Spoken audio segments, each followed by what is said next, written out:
dia, boa tarde, boa noite, dependendo aí da hora que você esteja nos ouvindo. Voltamos aqui com mais um episódio de podcasts. O ouvidor pergunta, o especialista responde. O nosso convidado hoje é o desembargador Alexandre Teixeira de Freitas. Ele é desembargador regional do Trabalho do Rio de Janeiro. E eu já dou aqui as boas-vindas. Alexandre, salve, salve. Boa tarde, boa noite, bom dia. Desembargador José Xavier, boa tarde, boa noite, bom dia a todos os ouvintes. É um prazer enorme estar aqui perante o nosso ouvidor e perante essa iniciativa extremamente saudável de contar um pouquinho a história do tribunal na perspectiva da ouvidoria, do TRT da Primeira Região. Então, Alexandre, é exatamente nesse ponto aí de contar a história sobre uma outra perspectiva que a história do associativismo no seu trabalho, ela atravessa aí praticamente 60 anos dos 80, se eu posso dizer assim, da nossa justiça. E é uma participação bem intensa, né, principalmente de causas nobres para a magistratura, como tem sido a recomposição dos vencimentos, como tem sido a manutenção das prerrogativas que a Loman nos concede. Fala um pouquinho dessa tua experiência como associativista, a experiência na Amatra. Eu sei também que você participa da Jutra, que é uma outra associação nossa de magistrados. Enfim, conta um pouquinho dessa tua participação. Bom, eu acho que uma das forças do associativismo da magistratura brasileira tem muito a ver com o associativismo específico da Justiça do Trabalho. Até por uma questão de vocação. É a Justiça do Trabalho que lida com a matéria-prima do associativismo, né? As questões sindicais, as questões coletivas, elas são muito presentes na vida do juiz do trabalho. Isso. Então, assim, eu acho que o primeiro aspecto assim da relevância do associativismo na realidade brasileira, e assim eu posso dizer da minha experiência, durante um tempo eu estive fora do Brasil e, por conta disso, mantive intercâmbio com algumas realidades de fora do Brasil. O associativismo da magistratura brasileira é muito forte mesmo. E acho que isso se deve à contribuição muito grande da Justiça do Trabalho, né?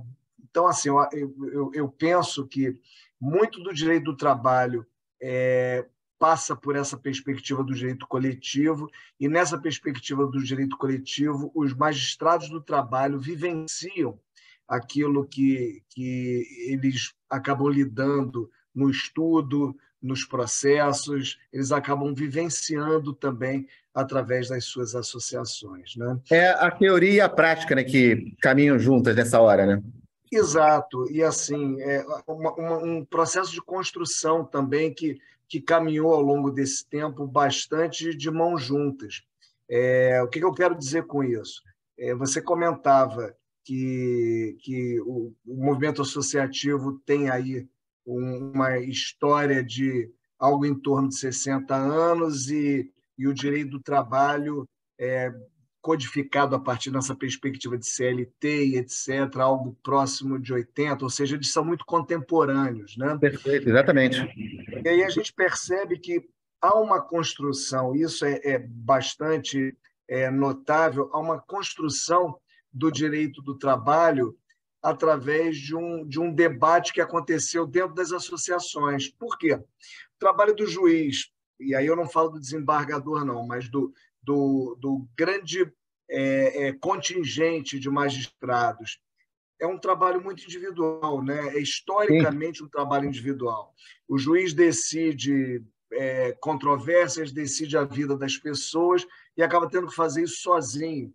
O espaço da associação acaba sendo um espaço em que ele vai poder dividir com os colegas dúvidas, ele vai poder pensar em soluções, ou seja, ele vai poder construir o próprio direito do trabalho de uma maneira dialógica, né? Isso historicamente aconteceu, né? Alexandre, é como se o juiz saísse da sua ilha, que acaba sendo o seu gabinete, e passasse a procurar uma espécie de compartilhamento de informação, de vivência, até de angústia mesmo, né? Porque a gente também se angustia com os casos que a gente está ali resolvendo, né? E a associação é esse espaço que dá essa chance. Não, exatamente, exatamente. Eu me lembro numa ocasião que eu era recém-ingresso na magistratura e, assim, tivemos uma administração que resolveu ser, num dado momento, muito punitiva, também seletiva. Ela selecionava aqueles que ia punir assim, Aos tinha amigos tudo. situações... Hein? Aos amigos tudo, os inimigos os Exatamente. E assim, tinha alguns colegas que tinham problemas de... Porque quando você não tem... antes da realidade do CNJ, o que dizia que o juiz era bom ou ruim era aquele que fazia audiência dentro de um período mais curto possível e dava sentença também no tempo mais curto possível. Era tudo pautado em dados assim, muito empíricos, né? Muito na vivência mesmo do juiz. E tinha uns colegas que, problemas N, às vezes questões familiares, às vezes questões de saúde, eles acabavam tendo um resultado menor nesses dois quesitos que eu mencionei anteriormente, e aí eles foram alvo de uma perseguição implacável. E eu me lembro que assim, a associação ela se uniu em torno desses colegas, formou mutirões, que a gente pegava o acervo dos colegas e acabava todo mundo trabalhando, nós dividimos entre nós, e assim, foi um movimento muito bonito de abraçar os colegas que tinham problemas em prol não só de acertar a vida deles, mas até da própria prestação jurisdicional.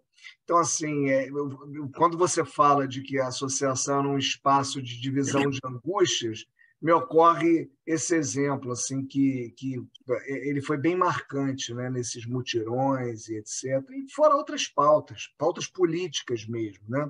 A questão da representação classista, por exemplo, né?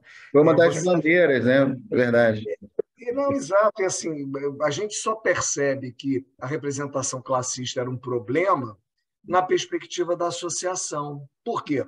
Porque os classistas, que eram uma grande ideia, né, que começam como os vogais lá na CLT em 95, que trariam a experiência de empregado e empregador para municiar o juiz, que era um conhecedor do direito, ou seja, você trazia a realidade da fábrica, do comércio, da economia agroindustrial e etc. Você trazia isso para o juiz a partir da experiência dessas pessoas, né? Mas isso, no plano teórico, acabou não se concretizando.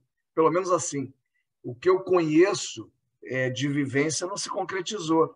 Na prática, o que a gente percebeu, e percebeu na associação de uma maneira muito nítida, as pessoas que entravam lá eram politicamente bem relacionadas e acabavam querendo simplesmente receber um dinheiro e alcançar um certo status, porque a partir da Constituição de 88 eles passam de vogais a serem chamados juízes classistas. Classistas. Né? E aí a gente tem uma grande mobilização, sabe, Zé? Uma mobilização a partir do movimento associativo para acabar com os defeitos que existiam na representação classista. E esses defeitos eram tantos que acabou com a própria representação classista, né? É interessante esse processo. E a gente, com essa história envolvendo o término da representação classista, de uma certa forma, isso seria um motivador para você aglutinar mais ainda o trabalho das associações, né? Porque se percebe ali que é possível, com toda a mobilização que foi feita à época, você rever uma coisa que já não está funcionando como originalmente foi feita para funcionar. Então, assim, você percebe o canhão que você tem na mão, né? Exato. Não, e isso que você está dizendo é muito verdadeiro, porque assim, eu acho que o ápice do associativismo trabalhista e talvez do associativismo da magistratura brasileira tenha sido realmente a transformação que houve com a representação classista. Porque, se a gente for olhar bem, eles eram meros vogais. Com a Constituição de 88, eles viram juízes classistas, ou seja, eles passam a ter uma força enorme. Importante, claro, claro. E acaba a representação classista praticamente 10 anos depois, em 99.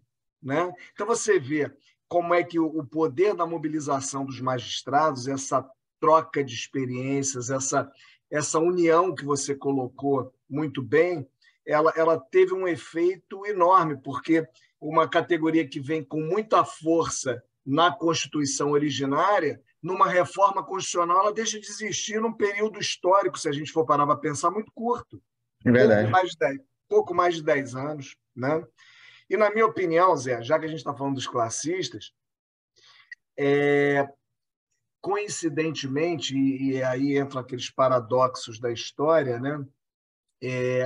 O término da representação classista é um momento de grande aglutinação dos juízes, né? Num determinado momento era a pauta dos congressos nacionais, dos congressos regionais, etc. Gerou um intercâmbio muito grande entre associações de magistrados e associações de advogados, por exemplo, que também são muito antigas. Aqui no Rio a gente tem a ACAT, né? E aí o Sindicato dos Advogados também, OAB, enfim.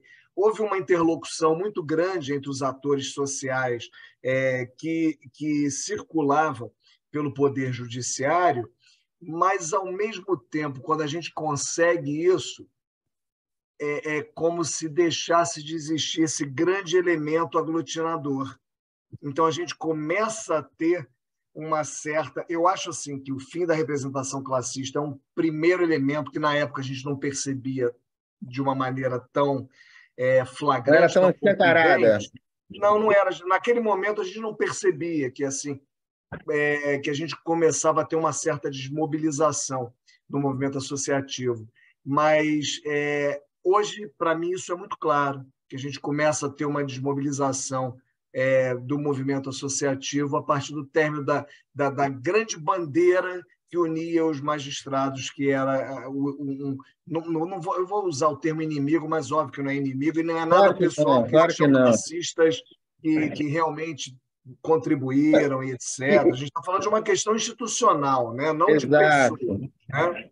Mas, assim, a gente deixou de ter essa bandeira de aperfeiçoar ou até distinguir mesmo a representação classista, e aí começamos a ter, primeiro, uma pauta que foi ficando mais circunscrita. Nós, trabalhistas, tivemos depois um movimento muito grande para definir se ficávamos ou não em termos nacionais, identificados com os magistrados da Justiça Comum, e aí a Ana Matra acabou tendo uma adesão muito grande por uma saída da MB, né? Ela, Ana Matra, sair da MB. E assumir um protagonismo que ela até então não tinha. Não, ela já tinha, mas, de uma certa maneira, essa integração dela à MB, nós trabalhistas, aos juízes estaduais que numericamente eram muito maior, como são até hoje, em número muito maior do que a gente. E algumas decisões que nos eram próprias acabavam ficando obstacularizadas em termos políticos porque não eram do interesse maior. Né?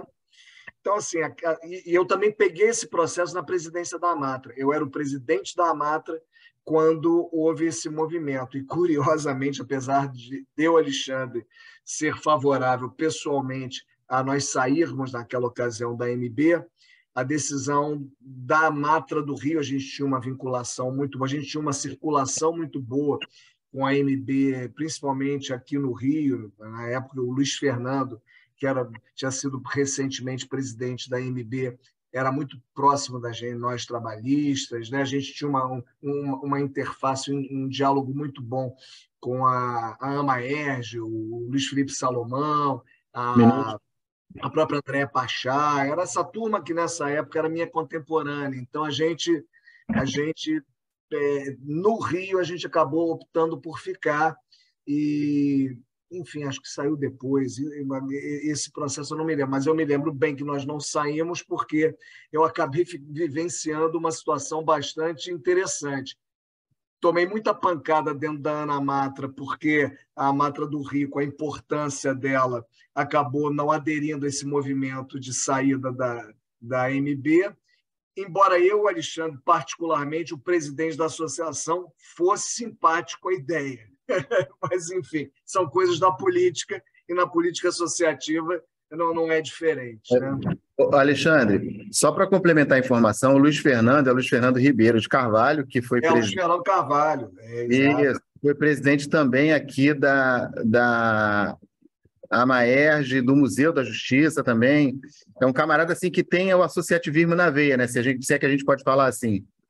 É um amigo do Poder Judiciário, acima de tudo, né? Um trabalhador incansável em prol do Poder Judiciário. E é isso. Às vezes a gente peca por não falar do sobrenome. Até agradeço, Zé, essa tua observação, mas é porque assim, ele era uma figura tão assim... tratava a gente de uma maneira tão fraterna nas relações, que às vezes a gente fala do Luiz Fernando, parece que todo mundo conhece. Todo mundo conhece. Como se o Luiz Fernando só fosse um, né? O Luiz Fernando não, exatamente, é o Luiz Fernando Carvalho. Mas, Alexandre, essa é a hora mais triste do dia, porque é a hora que a gente precisa encerrar o nosso podcast. A gente acaba sendo um pouco escravo do tempo, mas antes de acabar, eu queria te convidar para você participar conosco de um segundo episódio, e eu queria que você já me contou nos bastidores, mas eu queria que você me contasse do surgimento da ouvidoria ou da formatação jurídica, se é que eu posso usar essa expressão, da ouvidoria no Rio de Janeiro, a partir da ótica do associativismo. Então, queria deixar você para fazer suas considerações finais e deixar aqui o convite para você voltar para continuar esse papo conosco. Tá ótimo. Então, eu vou contar isso bem rapidinho. Não, a gente grava depois um episódio só sobre isso. Fica tranquilo. Então tá bom. Então, quero agradecer a participação. Realmente, assim, passa rápido demais, né, rapaz? A gente tem tanta coisa vivenciada em termos de associação e acho que a associação é muito rica, né? Enfim, isso me leva a encerrar essa nossa etapa aqui da conversa, primeiro parabenizando mais uma vez a ouvidoria, porque preservar essa memória é algo realmente fundamental, né?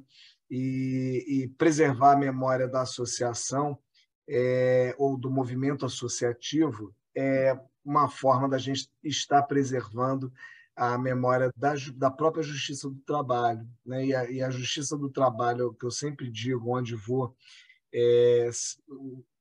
a Justiça do Trabalho no Brasil, ela desempenha um papel completamente diferente da justiça ou do poder judiciário em tema trabalhista no restante do mundo, né? A gente tem uma construção do direito do trabalho feita pelos juízes. Então, boa parte de um direito do trabalho que permitiu o Brasil ser a potência econômica que é, isso na perspectiva do empresariado, e vem permitindo a preservação do trabalho humano como uma forma de dignificar a pessoa do trabalhador, né? Reconhecendo direitos, reconhecendo a sua importância, reconhecendo o papel que a força de trabalho representa para que o Brasil seja esse gigante que é.